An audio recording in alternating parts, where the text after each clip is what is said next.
There's a clap right there. All right, guys, welcome to, what are we on, episode 16?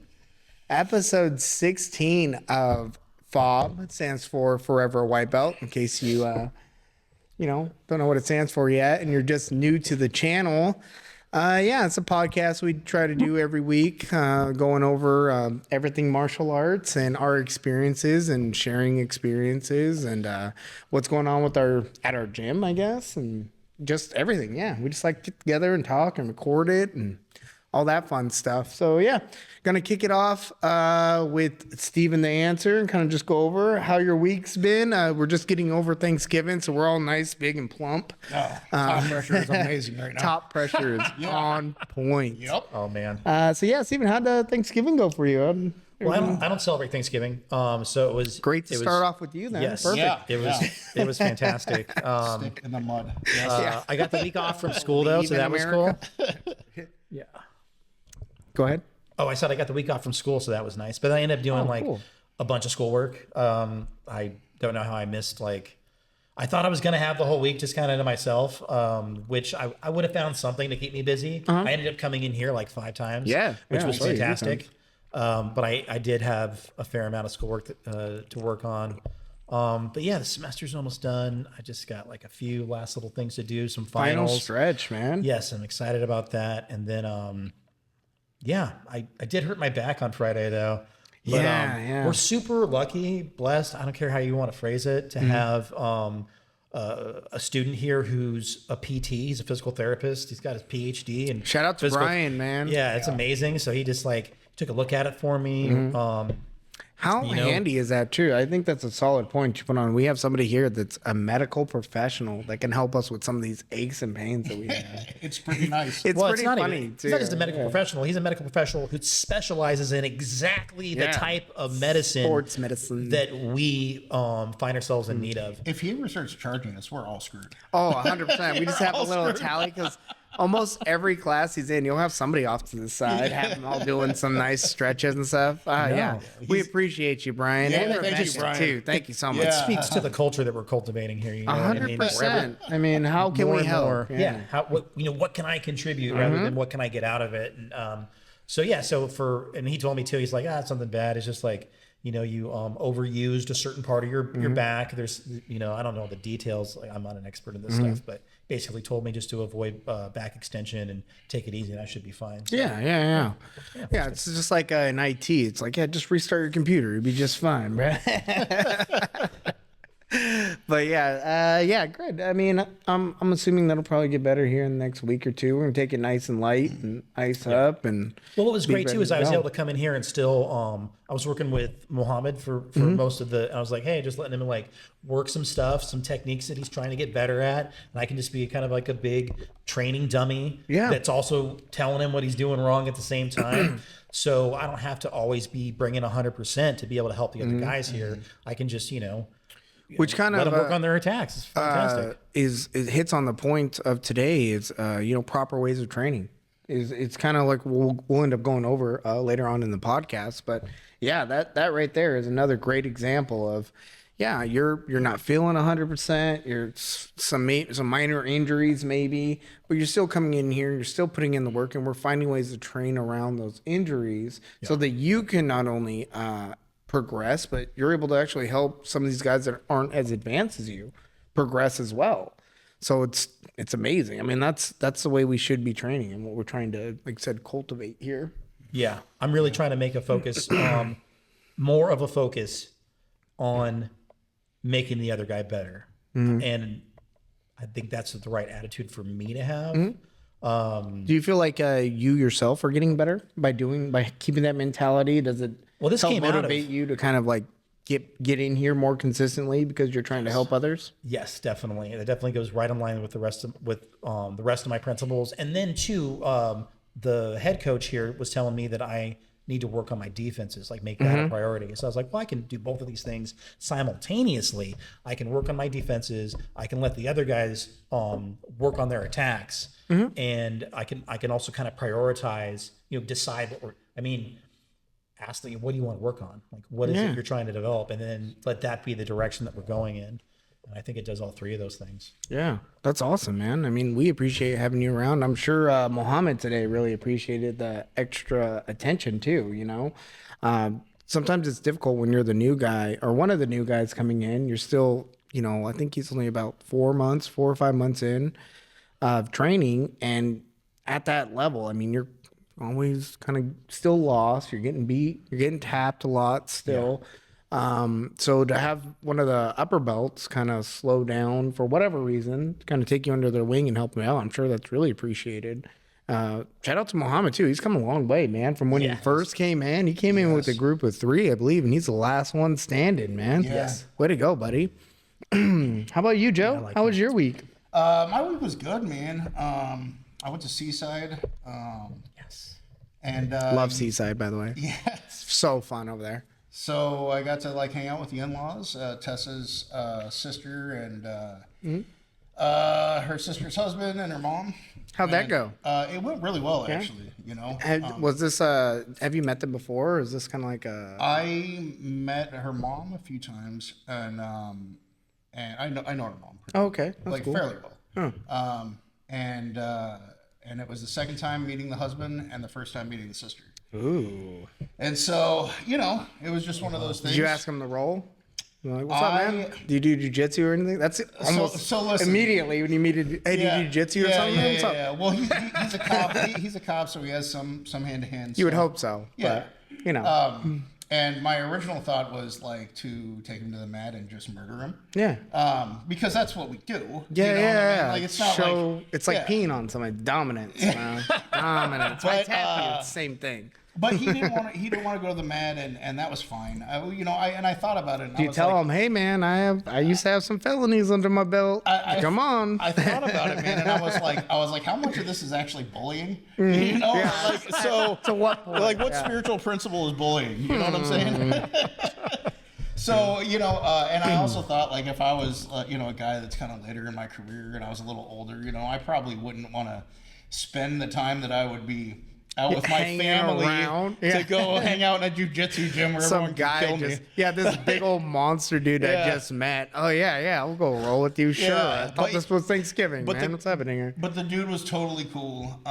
And you know, and we went out instead. We went to this place where we could feed some seals. You know what I mean? With the whole family. You know, it was a much better idea than I had. Yeah. You know what I mean? And then I kind of snuck off the Punch a jujitsu seal mat. or something. It's over there just fighting seals. That's what I love to do. And so, no, the whole thing went really well, way better than I thought, man. Everybody was super cool. I'm really grateful for that because Tessa was a little worried About you? just about how that dynamic could turn out. You know, I'm always worried when I with take one you guy that's really places, too. arrogant Yeah. and then me. So yeah.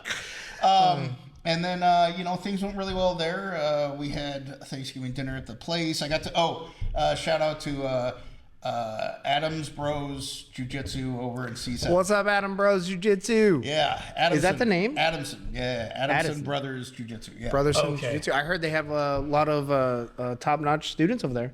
It was really good. Good instruction, too. I got Very to good read, instruction. I got to roll with a couple of their purple belts. It was competitive. It was really good. Their facility was just amazing. You can't tell from the outside. I've driven by there so many times. Yeah, I have too. I've been meaning to stop in, but every time we go to Seaside, it's like 1 or 2 days. And Right. then it's like, where do I find it in the time? You know? Yeah, and when I went in, and they have one level that's completely matted up. Everything is like decorated, you know, like all jiu-jitsu stuff all around the walls. You go to, you take the stairs to another level that's matted up, right? That could be for privates or smaller classes. And then you go up the stairs again and they have showers, you know what I mean? And they have a basement that is for, you know, meetings or whatever. But it was a really cool facility, man. That sounds really cool. Yeah. The only shower we have here is the sink in the bathroom. Yeah, right? And that thing gets used. Like, let me hey, tell I you. hope you live close because it's going to be a smelly ride home. Well, that's great, man. I mean, it sounds like you had a great time over there. Nothing but nice things to say about that jiu-jitsu facility and the people there, which is is awesome. I mean, it's great that we can go out and expand our expand our knowledge and our friendship and our love of jiu-jitsu and share it with other people, and then also see how they express their jiu-jitsu and what it is they're doing at their gyms. And it's always nice to find a gym that's welcoming, and it feels like right away it feels like a home away from home almost. Absolutely. I've been into gyms where it's like very tribalism, it's like, who's this freaking guy? Especially if you're a big dude like you that comes through, I'm like, oh no, bro, I don't know, like, we're gonna have to put this dude in his place or something like that. And maybe that's there's good and bad with that, I guess. I don't know. I'm getting older now, so my perceptions are different. I really am embarrassed about how I acted when I was younger, or when I was training as a white or a blue belt, you know what I mean? Because if somebody came in from another school, especially if they were a purple belt, like, my goal was to put the boots to them, you know what I mean? It was like an invading force. And and it was just a horrible mindset to have, man. It wasn't good. It wasn't mature. You know what I mean? Yeah, and improper way of training, I'd say. Would you say that, Steven?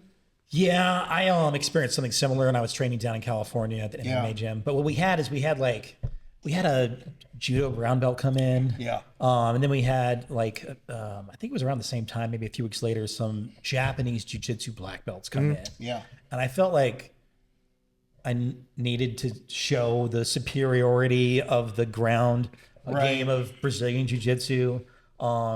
Everybody in there except the head coach were wearing white belts. Totally a misnomer, though, because one of those guys has been rolling for 15 years after his undefeated Division II wrestling career. Forever a white belt. And he's got it. Yeah. So it's just like, no joke. But what was cool is so for as much as like I didn't have the character to be humble about the encounter, those guys came back, those Japanese jiu-jitsu black belts came back wearing Brazilian jiu-jitsu white belts. Boom. And showed the quality of their character. Yeah. And I learned a little something from that. And so I think if your gym is that, like, if this is how we're gonna make this gym, everybody's on board. Then it's known. Like, you come here, expect to fight. You know what I mean? And maybe every gym should have like that mat enforcer to kind of handle things as they come in the door, because you never know what you're gonna get in the door. You can get the mat every walk. is a real job, and it's very important. Yeah. Just in case. You know what I mean? Just in case you get that guy. I mean, we've even had it at our gym, that facility, where we're located kind of across the parking lot from like a restaurant that has a bar in it. And we've had somebody stumble over from the bar when we're having class, man. Oh, you guys do karate here or something like that? And it's just like some drunk dude that was probably on his way home, happened to see us in here working, and kind of says some shit. And if we need someone that's going to be able to address that, like, we do freaking karate in here, bro. I'll show you coming through. And then, usually, you got to be able to meet those, fire with fire sometimes. And if that's how you want to run your school and it's known for that, then hey, by all means, man, we're not saying that's not the way to do it. But that's what you're going to be classified as, and you should know that going in there. You should know going in there, is this going to be a good fit for me or not? What we have established here is kind of like a pretty standard way of training, where we have a couple guys that are competitors that want to compete, and then we also want to make it available for anybody off the street. Sundays are great for that. We joke about the Masters division, where we kind of have some older guys in here that have careers and families, and they're not looking to compete, and they're not looking to be like beat up all week, and they want to be, but thankfully they're mature enough, and we've created an environment to where we can have all levels of competitors that come through and stay relatively safe, and that's great. That's great for us. I think it's good for the community at large too, because I don't know, how do I phrase this?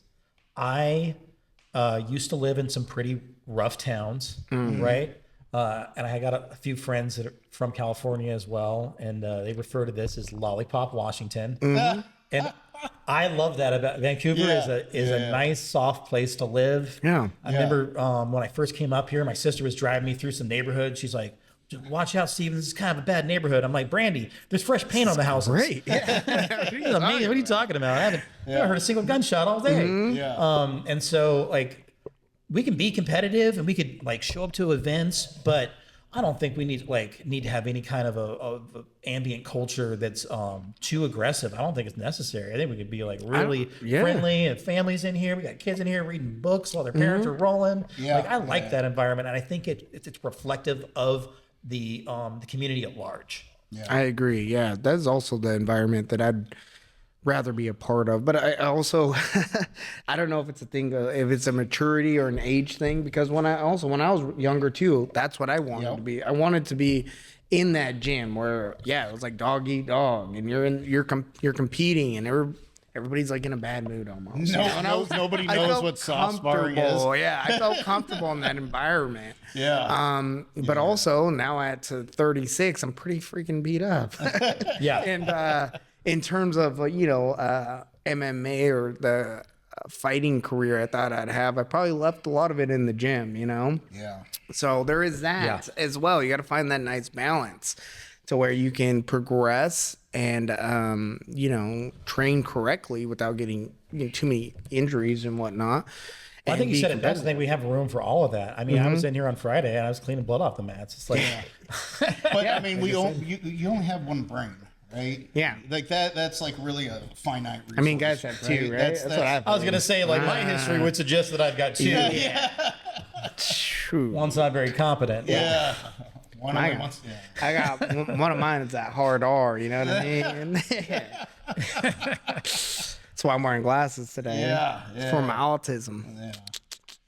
Ah, man. But yeah, no, it's been great. So our topic of today was kind of going over, some proper ways of what we would consider proper ways of training, and what we would kind of either stay away from now, or maybe we've just grown past that stuff, right?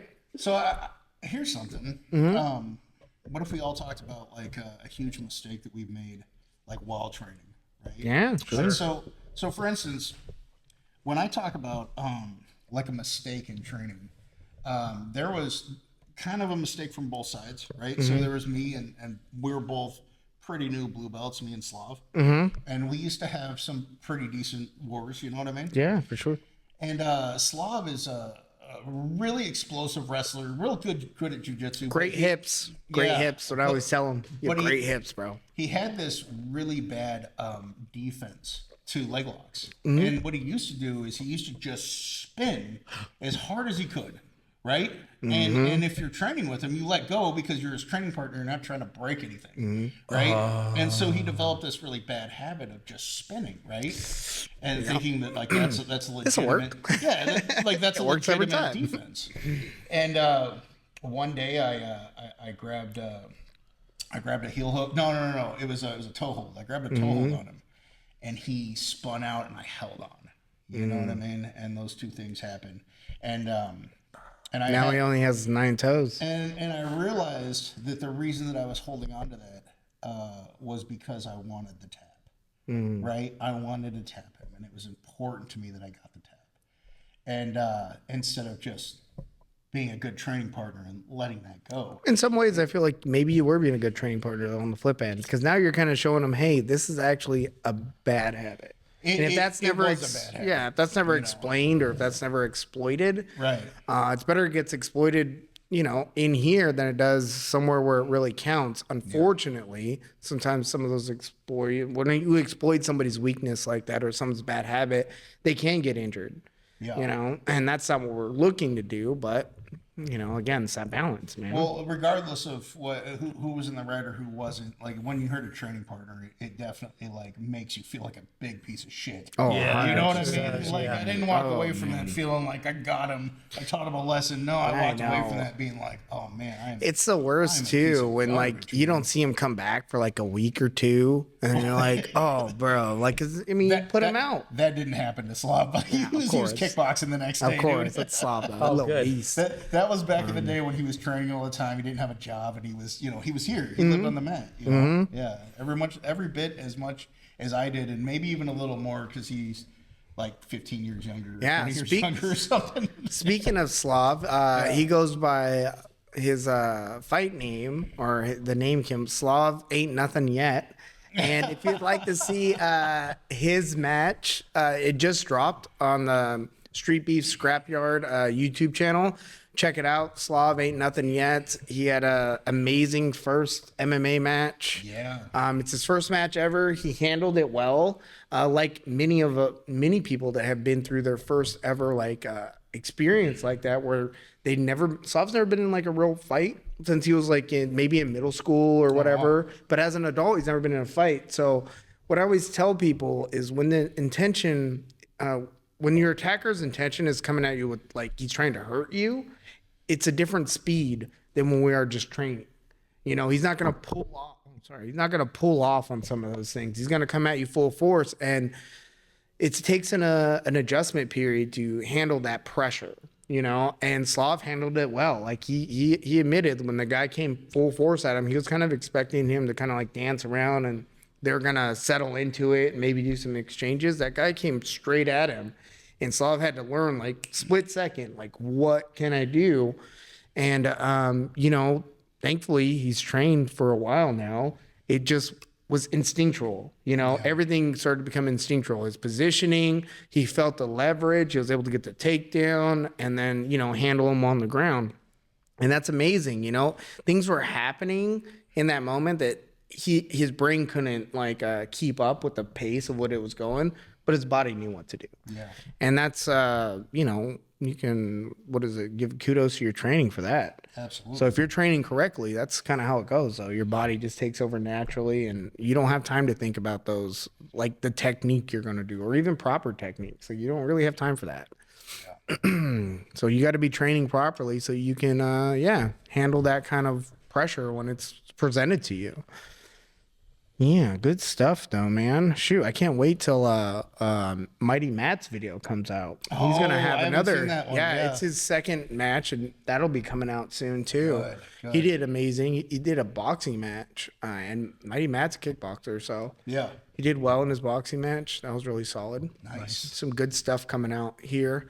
And out of the Reptilian top team here at Columbia River Jiu-Jitsu, they did amazing. I don't know if we're going to have any more competitions for the rest of the year. The rest of the year is only a month. Yeah, I was going to say, it's literally, I think it's already December, what is it, December 1st? Yeah. December 1st. So it's already December 1st. So for this month, I don't believe Reptilian top team will have any competitions. We did have some guys that came through Friday night for the free for all that plan on doing a boxing match on the 7th for NWC, and I may corner for them and help them out. I don't really know the kids too much. They seem like really good guys though, and if we can help, we're gonna be there to help. Nice. And that's also part of the community that we're developing. I mean, we'll take anybody, man, and I'm pretty happy about that because I've been a part of situations or what would you call it? I've been a part of martial art groups where it has been really closed off. It has been really tribal. It's been really. I tried to bring someone to your old gym, and I was told that was a no-go. That it was a private club. Yeah, bro. They're not in. I didn't ask him. Shoot. Yeah. So and you know that I would say that's wasn't 100% unique to that gym that I was a part of. Yeah. I've seen that in other places as well. Sure.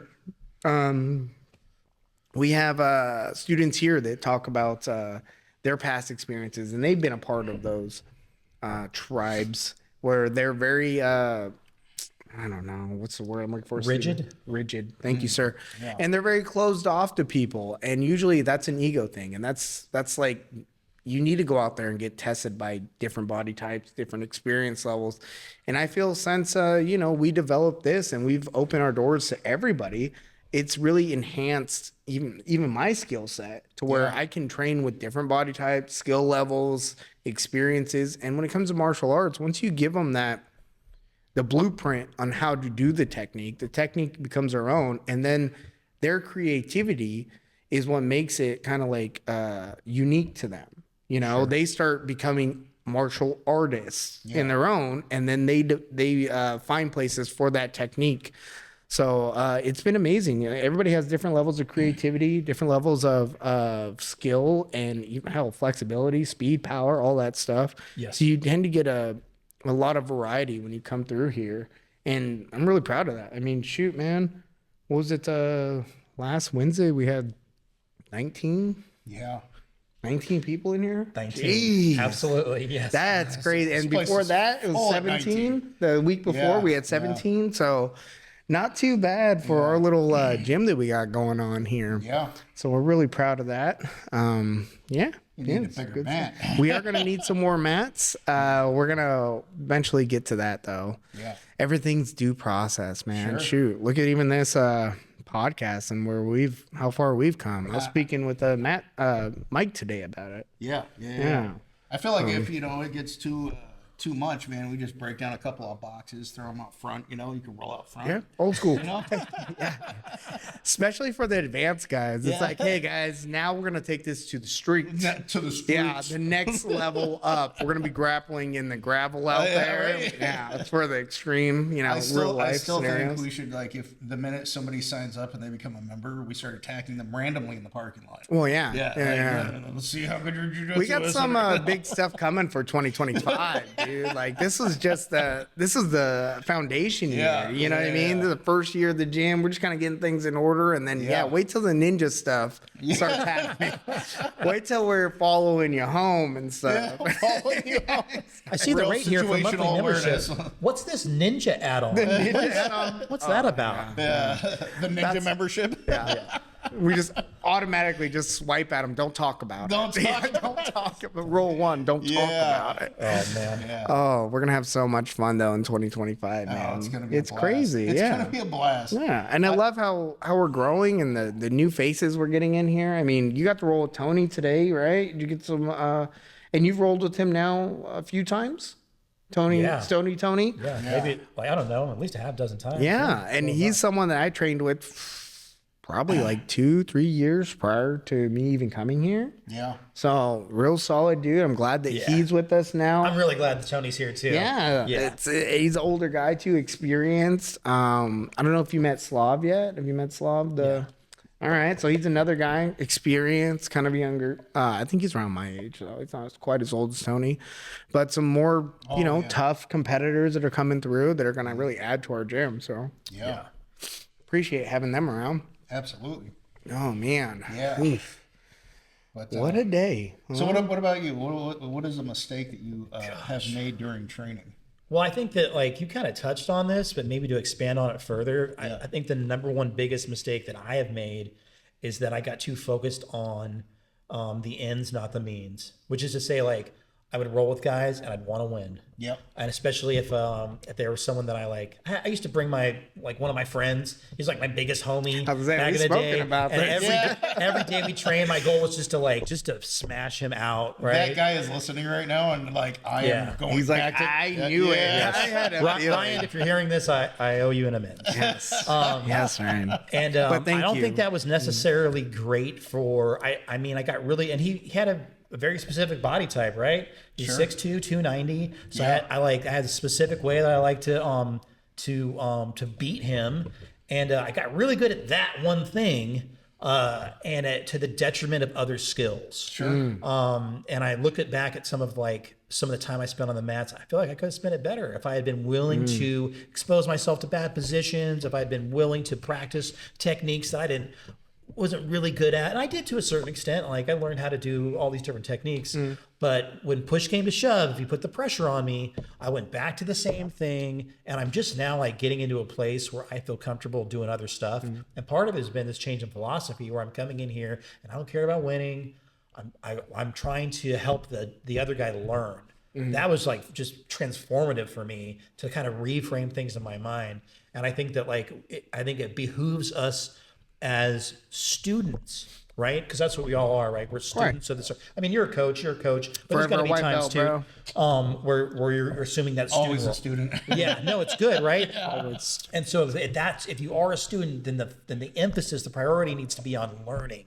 And if you're doing the same thing that you've done a million times and you're super proficient at it, it's unlikely that you're going to learn in that process. And also too, like I have a tendency to like, I'm bigger and stronger than a lot of the guys, like use that strength and size. It's not really going to benefit my jujitsu. I'm coming here and I'm training weightlifting. I'm not training jujitsu if I'm throwing people with a bench press. I mean, that's not technique. So those are the two things I would say are like really important to recognize, to identify, and then to try to not.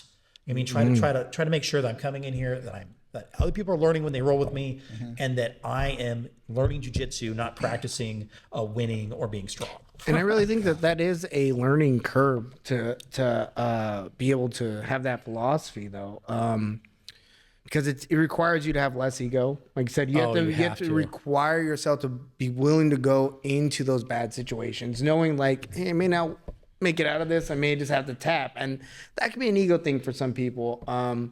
To add on to kind of like what you're saying too, that's also one of the reasons why if you are coming in here to do jujitsu, and I'm working with you on your first day, I don't ever teach submissions like the first week of working with you. Sure. Because as soon as you start teaching that submission, that is all they see. They see you get tunnel vision on that. You said that little carrot. Grip it and rip it. Yep, just a tap. That's how I know I'm good at this, because I get that tap. So they end up just trying to focus on that, and they get themselves out of position. And as we know, as jiu-jitsu practitioners, the most important thing is maintaining position, right? Jiu-jitsu is all about leveraging and spacing. So if you can maintain that position and at the very least be able to hold the guy down and maintain that, you're in a pretty good spot, even for like the real world.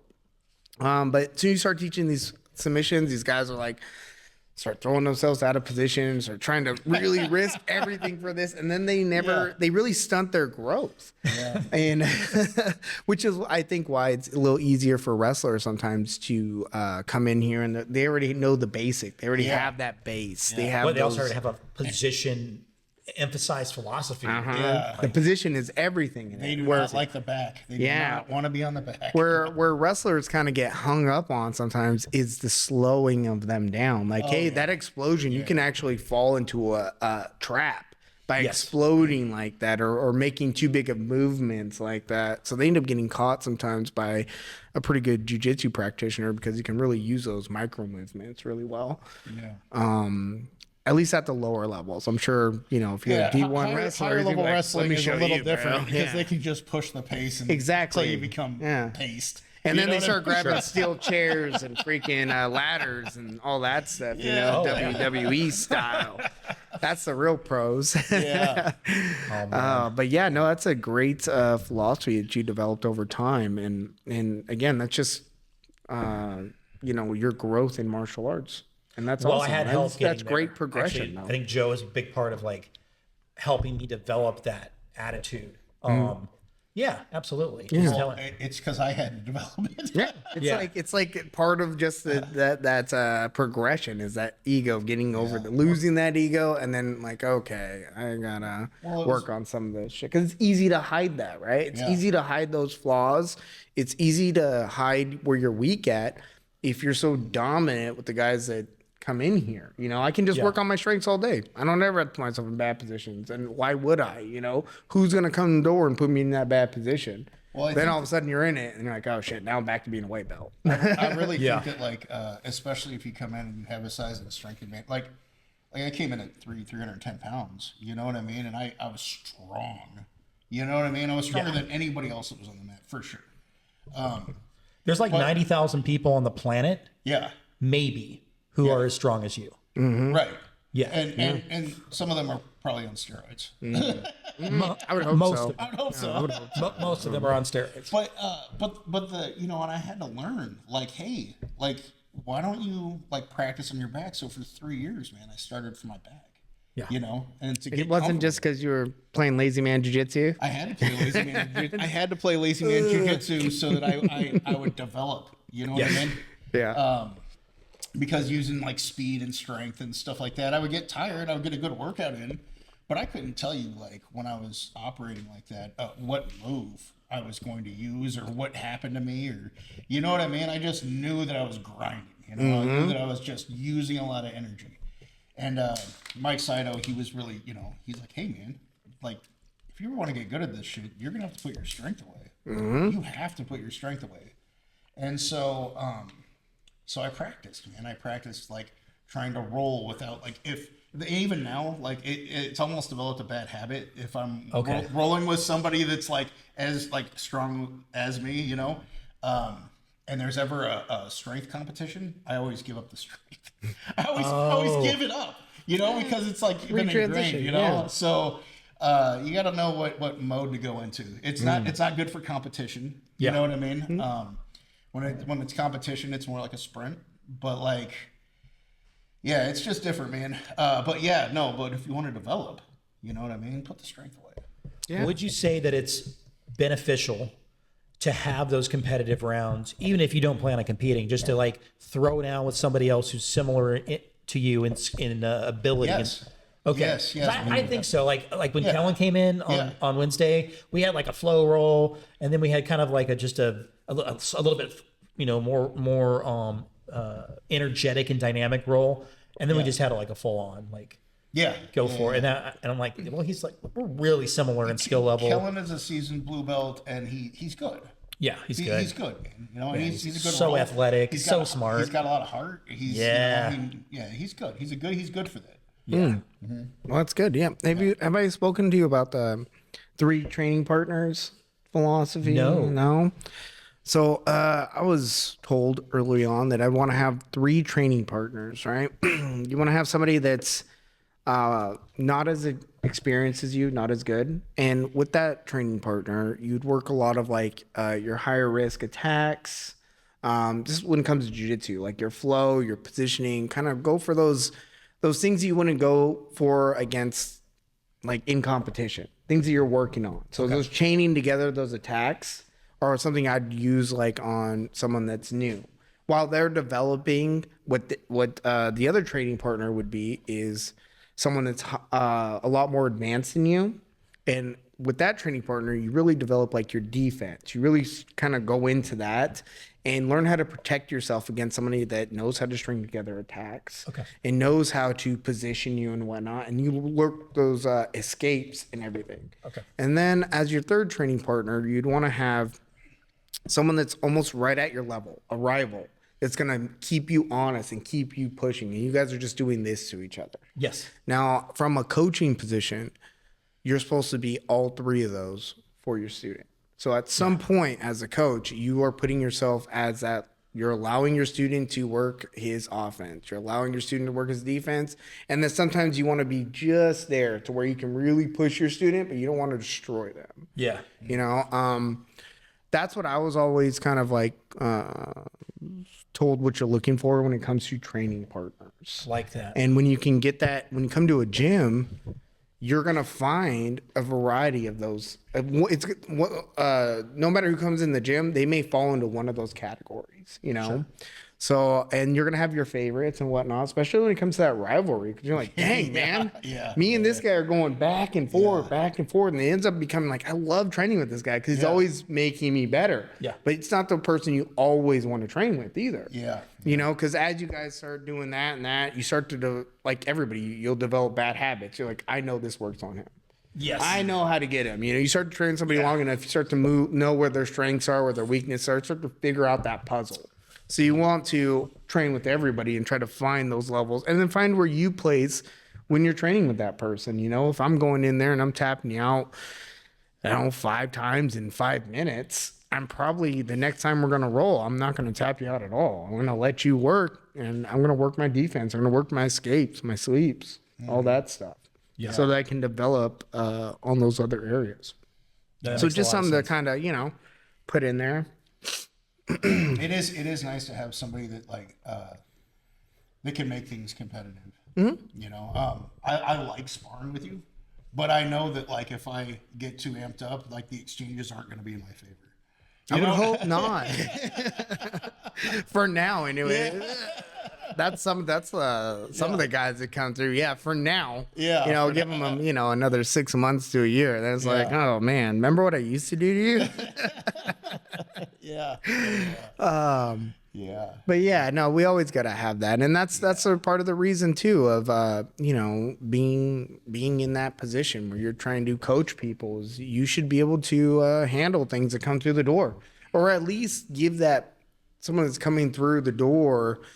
You want to give them that insight of like, yeah, I know what the hell I'm talking about. Like this could help better you, whether it is you're physically, I don't know, more superior than the instructor or whatever. You're still gaining something from training under them. And it could be knowledge. I'm just lucky enough to be at a position right now to where I still compete and I can pretty much, for the most part, handle any white belt off the street that comes through our door and then wants to learn what it is we're doing. Yeah. Thankfully, I'm at a level for that, at least for the next year or two. Oh, yeah. You got about, a few years left. A few years left before, And then I'm back in that master's division class. Yeah. And I'm like, hey, man, why don't you just watch some of these videos on YouTube, what I used to be able to do. Then you start appointing somebody like you're the guy, you're the Matt enforcer. That's what you got to do. You got to pass the torch. Raising that prodigy. Yeah. Hey, man, there's going to be guys that come through here. Yeah. You need to get your stuff together, dude. I know. Shoot. We're looking for you, man. We're looking for that prodigy. We have some really good competitors here. Absolutely, man. Everybody's come so far. That's the crazy part about it, too. Development in which our program has expanded over the last year. It's like night and day, bro. I mean, it's crazy where we've come. And I don't mean to toot our own, horns here, but I'm extremely proud of what we've been able to put together in the amount of time that we've put it together, too. Sure. Yeah. I mean, you look at November, what is it? Facebook does those then and now photos, right? And you look back last year's November picture, there was like 4 of us in it. Yeah. And then this year's November picture, like I said, we had up to like 19 in our class. And the more people we get in here is just testament to what it is we're doing. Like we have a good program, we have a good community, and we put effort into that. Like we want to be support system for some of these people to where not only are we going to learn, you're going to learn how to beat someone up, but we're going to help build you up in that process, right? We're not just trying to get you in here just to punch your lights out. Like, well, yeah, and also, I mean, our coaches have a good name on the street. You know what I mean? That's important. Yeah, we want to maintain that. A lot of people don't think that's important, right? They think that their skill alone is going to make them marketable enough to pay the bills, but word gets out in the community about good and bad. Oh, right? for sure. Bad news travels faster than good, for sure. Yeah, you know, and we got a good name out there, and I appreciate being a part of like a school that has a good name. You know? Yeah, I do too. Absolutely. It's important because it falls in line with a lot of those philosophies that you want to believe in, and your core of who you are as a person, what you're trying to develop too. It's important that you're a part of groups that support that. That's not trying to knock you down or make you feel insecure or dumb about your beliefs or what it is you're trying to accomplish. Because we do have, that's another thing too, is we have competitors here that their dream is to make a living doing this, to go pro, to do all that. And I would never go at one of them and be like, oh, that's, because I've never done it. That's unattainable. You're not gonna be able to do that. No, why would we do that? But I've been around associations where that's what they do. They just knock you down for you trying to achieve something they never achieved themselves. Sure. So they want to just keep you down there, And I'm proud that we have a group of people together that are like, no, man, like, yeah, this is the avenue I went down. As far as I got, I can get you here. And then together we can go and pursue it more. Like I make it really known to the guys that come in here. Like I'm no pro. I don't know at all, but what I do know, I can show you these concepts, these philosophies. And this is, what helps me. And if you can expand off that, perfect. Because ultimately what I'm trying to do is I'm training partners because I want to be a lifelong martial artist. So I don't need to have just like students under me. I need to have these guys that are at my level so that we can pursue this journey together. And we're constantly making each other better. we're constantly holding each other accountable. Yeah. You know, when you're a coach, it's easy to go and I can be off on the side right here for weeks, for months. You'll never see me throw a punch, never see me throw, do anything. I'm just telling you what to do. Yeah. And I think that develops bad habits too, even as a coach. Because then how are you progressing on your skill set? Now you're just a business owner, bro. You're not really a coach. You're not really trying to better them. And maybe there'll be a point in time too when I can't physically get out here and do this stuff. But hopefully by then I have enough training partners, or I've trained with somebody long enough to where they can be that guy. Yeah. And I can then just be like, hey man, I've worked with you. Hopefully by then the podcast is big enough to pay your bills. Yeah. Hopefully by then I've done I've made some better career choices. I don't know. Yeah, when you build your character, you're like almost 40 and you realize you built it wrong. Yeah. You're like, I dumped all my points into fighting, but whoa, this was a really long shot, man. Shoot. To be fair, I mean, I did make a career out of being a bouncer. That's true. Yeah. But Which requires but some dumping all fighting. your points into fighting and autism. You know what I mean? Yeah. Oh, man. Really, that was a long that was a long right shot. there. This will pay off. Don't worry. I kept it'll telling pay people. No, trust me, this is gonna pay off. They're like, that's your autism This is talking, gonna be bro. pretty It's awesome. not gonna. You just watch this much. It's all up here. Yeah. Yeah, it's all up here. No, but but the reality of it is, man, passing the torch is absolutely important. I always told James, like, you're gonna be better than me. Yeah. You're gonna be better than me because one, you're younger. Two, you came in with a wrestling background, right? Specifically a grappling background. Yeah. And you did pretty well in wrestling. 100%. And so, like, my goal when I saw that dude wasn't just to beat the crap out of him every day, but to get him so that he could beat the crap out of me. Right. Yes. And he's doing really well. He's doing fantastic, and again, that's testament to what it is we're trying to do for him and trying to develop his skill set. And James is appreciative of that, of course, but ultimately that's what we're trying to do with this program is we're trying to get you to that point to where you're pushing us now collectively we can move forward. And I think that's wonderful. Like, I think that's a great philosophy that we have. That I'm just a little farther down the road than you are at doing this particular thing, but I want you to get to that point to where we can then gradually go up together. We can start trading techniques because my mentality, my understanding, my ability is different than yours.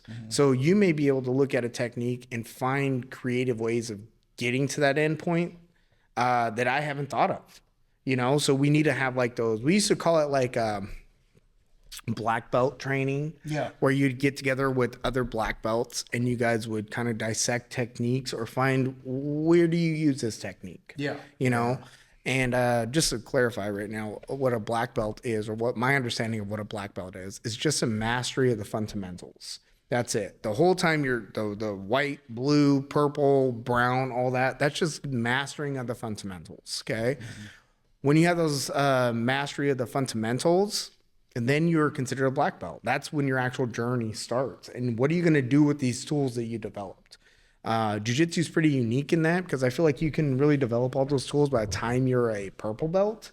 I think you're supposed to. Yeah, because then that's when you start teaching. You start becoming a professor at a purple belt. And then it just becomes a matter of hours on the mat, and then you become a black belt.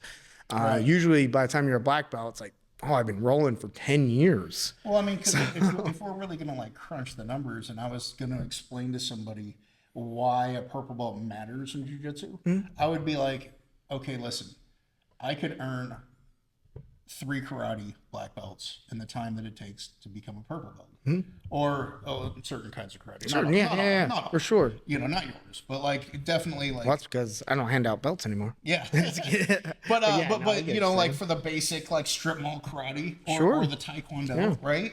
You can get 3 black belts in the time that it takes you to get like 1 purple belt in jiu-jitsu. You can get a black belt in judo.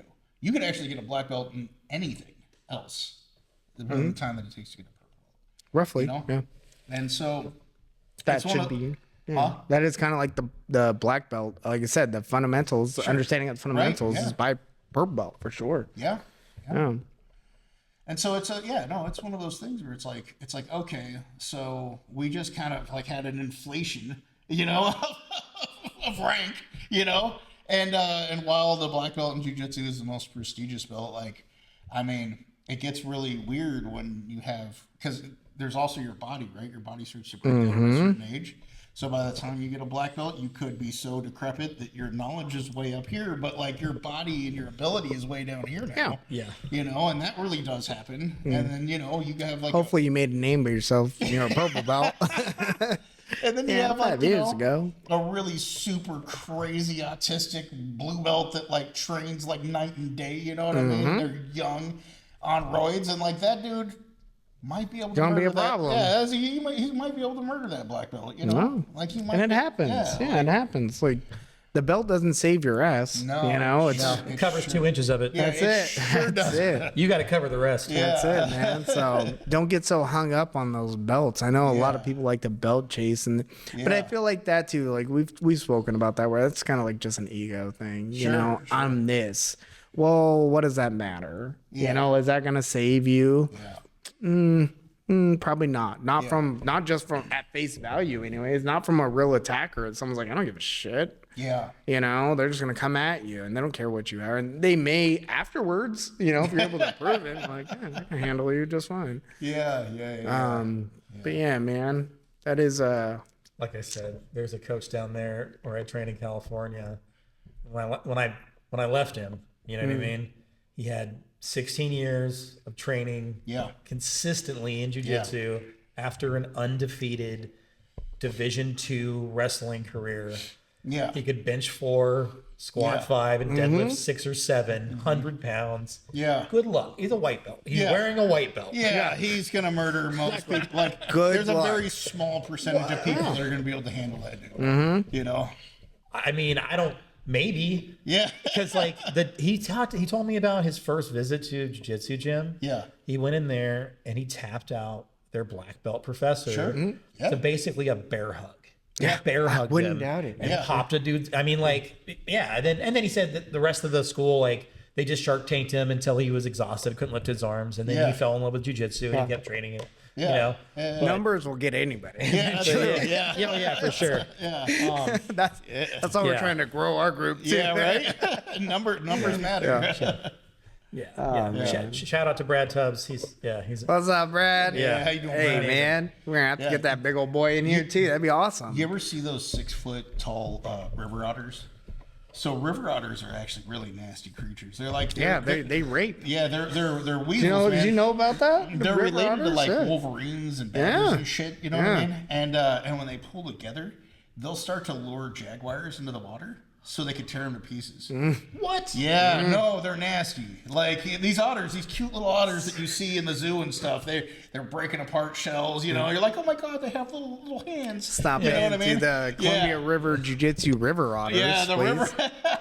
the Columbia River otters. Go ahead and look up a video of the river otters, like the gang violent river otters that are going around. Yeah, no, Watch out for the otters. Yeah, that's real. No, I think they have a show. Is it Otter Kingdom or something like that? River Otter Kingdom? I don't know. No? I want to watch it. Where do you find this otter information? Listen, from? man, it's Around? always YouTube. But there was an attack like in Seattle, I think, where some otters like got a hold of a lady. Yeah. They got a hold of a lady? Yeah, They're taking people? Started, yeah, no, yeah, exactly. Yeah. That'd be, yeah, man. That's what a way to go out, by a bunch of otters. Yeah, no, you know? I mean, you can't out tough guy an otter, bro. No, you can't. Gosh, I always thought like the way I was gonna go is I'm gonna fight a bear. That's how I'm gonna go. Yeah, I'm right. gonna fight a bear. Yeah. Imagine getting taken I out by believe a it, though. river otter. Yeah. Oh, bro. Dude, they're 6 foot long, man. They're 6 foot tall weasels. Like 6 foot long. That's weasels. wild. Yeah. Like Yeah, that is pretty water scary. Weasels, water weasels. That is pretty scary. Yeah. You know? I don't know about that. Just taking chunks out of you. You know what I mean? Yeah. And multiples, dude. Yeah. No, man. Yeah. Watch out for them river otters, everyone. Yeah, watch out for the river otters. That was a public Stay safe. announcement. Yeah. River otters. Yeah. Jeez. We're doing a lot of public announcements lately, so that's great, man. Yeah. Oh, yeah, but getting back to that point, man, we need to have multiple people to train with, and Yeah. it's always great to meet new people as well and get their experiences, because a lot of people, you never know what their reasoning for coming in here is as well. And like I said, that may dictate what it is they're trying to accomplish here. You know, we got, like I said, we have guys that are fathers in here. They're just getting off work and they're like, I really just need a workout. And I don't like lifting weights. So I'm going to come roll with you guys. And if some dude is coming in because they're tired of being bullied, the last thing that I want to do is to just have them up in the corner, giving it to them, you know what I mean? You know, grinding people out of the gym. Like, I don't want to do, you know what I mean? Like, I want people to like understand that there is a process, and sometimes the process does suck though. It needs to. It needs to. Yeah. But I think, you know, everyone's got to like kind of meet that where they're at individually. It's one of the things I like about jiu-jitsu is people can tap out, and I don't dictate when you tap out. You dictate when you tap out. Right. So if you decide you want to tap out to top pressure, or you want to tap out to my belly, to my lockdown or whatever. I remember when I was younger, I really, if you tapped out to my lockdown, I didn't think much of you. But I look at it now, I'm like, he gets to decide. You know what I mean? He gets to decide, and so and that's fair. That's entirely fair. Since then, you've met people that give you that pressure too? They're like, oh man, I kind of feel like I'd tap. I was catch me on the right day. We did that one side control drill, hands-free side control drill, and my rib has never felt quite the same since. And I definitely tapped out. But I defy anybody to get underneath Joe with no hands. And let just him put that weight on you. Let him roll you out like a dough pen and perspective. Well, there was a whole season where I tried to develop side control pressure. And so, like, because I remember I played light for 3 years straight. Yes. And so I developed... As light as you could. Yeah. And so I developed this really, like, light guy game for, like, a 280-pound dude, you know? I remember when you did that one-handed cartwheel. And I was like, what are you... It just looked like that scene from Free Willy when he just... The whale jumps over. He's like... That's exactly what it was when I was on... I think I was bladed. Yeah. And you're in like my half guard. Then you got out of my half guard and then cartwheeled over. And I was watching. I was like, what the hell's happening? I watched you spin around Brian today. I was like, what? It was amazing. Yeah. But so like it was brought to my attention by a black belt from another school that came in. And he was like, hey man, you know, like if you're going to play light with everybody, you're doing them a real disservice because you can really help their training if you're going to be a little heavier. You know, and I didn't even think about it, and I was like, okay, so I started trying to develop this heavy game, right? A light and a heavy game. Sure. And so, and I realized, because for the longest time, man, Chris could create more pressure than I could. Yeah, he just could. And the wizard. Damn wizard. You know what I mean? He's like 175 pounds or something. He's probably 200 now. He's gotten a little chubby. I don't. His scale never moves. No, it's true though. No, he stays the same. He looks the same as when I first met him. Yeah, I think his scale is broken. Really, I think his scale. He just tells me, he goes, my muscle just go from hard to soft. So I never. It's like I stay the same weight. It just goes hard to soft. Yeah, that's funny. Yeah. That's funny, man. Freaking shout out to the wizard. We got to get him on here one of these days eventually. I think we will. I think we just got to break him down. Yeah, he's like, yeah, well, maybe when your podcast is, popular, I'll pop in. Fair enough. Yeah, fair enough. Like, how popular is popular? Is 100 views popular? Come on, 100 views okay? Yeah. Come on, bro. Help us out. Yeah. Oh, man. Good stuff, though, coming from the wizard. Yeah, gotta love it.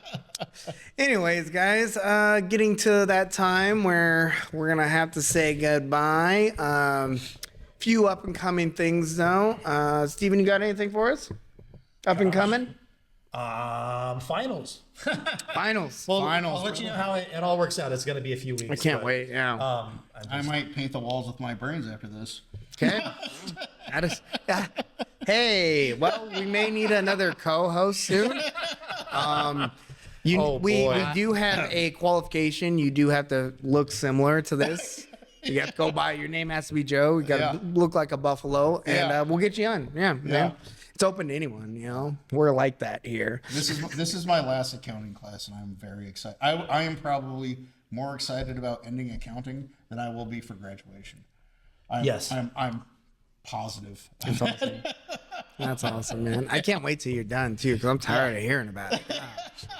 I'm looking forward to hearing the results of these applications to graduate school. I don't care either way. Yeah. Either I'll get accepted, my dad will be happy, and then I'll have to draw deep into my inner reserves for the next 2 years. Why would they not accept you? Steven, I you're mean, like amazing. the PSU is pretty competitive. So I don't know all of their criteria. They did ask me about pronouns. I did refuse to answer because I don't play that game. Have them call me, bro. So there's that reference you. possibility, but yeah, I don't know. We'll see. it'll be I'm waiting fun. on recommendations from 3 different people. If they fail to send those recommendations on my behalf, that could preclude me from, you know what I mean? So there's ways that it could fail, but You got this, man. You're gonna be in there. Yeah, I mean, either way, I'm happy. Look, Steven, I'll make I'll make a phone call. I know your work ethic. I know how much you dumped into like this school thing. Like I know the amount of extra work that you're putting in. Like I think you're gonna be fine. yeah. One way or another, you're gonna get into one of those programs. You got this, buddy. We believe in you. Yeah. And if not, you know, we can always yeah, pick it's up probably Yeah. more jujitsu, I guess. And Well, either way, I'll be Call that graduating with my right. bachelor's. in Yeah, May. if not, you can just become a jujitsu bum. Like, Yeah. and that's good. That's I mean that's Look what at I'm my gonna do life. when I get There you done, go. you know. I'm a, we all couldn't just take my route. We can all just do this. yeah. Yeah. I'm buying headgear. Yes, of course, of course. Anyways, guys, thank you for tuning in today. A lot of amazing stuff in the future, things to watch for December 7th. This will come out before that. So December 7th, I will probably, more than likely, be at the NWC helping corner a few of the local fighters around here that just, you know, they're not part of our group, but hey, we're willing to go out and help the community, and who knows, maybe they may enjoy what we have going on here and may join our group too, and that's awesome. That's what we want. Like I said, we're trying to build people up, not just beat you down. So stop into I think it's Vancouver Elite. Tickets are on sale for that December 7th NWC event, so check that out. Austin Springer, he's the promoter, former UFC fighter. Cool guy. I've spoken with him a few times. We're done with the street beefs probably until, I don't know, February, March, roughly, depending on the roads, because it's about a 3.5 hour drive for us. So, but we have some videos coming out. Mighty Matt's video is going to come out. Saw's video's already dropped. I believe Igor's video dropped already, so check that out if you can. Yeah. All good stuff. Hope everyone had a great Thanksgiving. I know we did. And we'll see you guys all next week. Bye. When I say I'm gonna do something, I do it.